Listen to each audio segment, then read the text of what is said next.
একদিন এই দুনিয়া ছেড়ে আমাদের অন্ধকার কবরে চলে যেতে হবে। আল্লাহ পাক রব্বুল আলামিন পবিত্র কোরআন মাজিদের ভিতরে ঘোষণা করেন, কুল্লুন নাফসি যায়িকাতুল মাউত।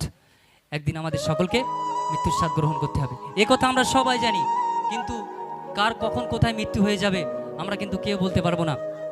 বলতে পারবো? আমরা সকলেই জানি যে একদিন আমাদের মৃত্যুবরণ করতে হবে, কিন্তু কবে কখন কোথায় হবে এটা আমরা কিন্তু কেউ বলতে পারবো না। পারবো? বলার আমাদের ক্ষমতা নাই। তো সেই সম্পর্কে যে একদিন আমাদের দুনিয়া ছেড়ে যেতে হবে, তো সেই সম্পর্কে কবি কত সুন্দরভাবে লিখছে দেখুন। আমরা আমাদের আত্মীয় স্বজন, আব্বা মা, দাদা দাদি, না নানি আমাদের ছেড়ে কখন কখন বিদায় নিয়ে চলে যাচ্ছে আমরা কিন্তু কেউ বুঝতে পারছি না।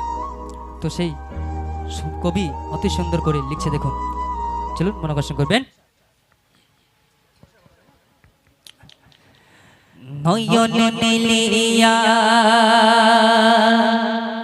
দেখিনি চাইয়া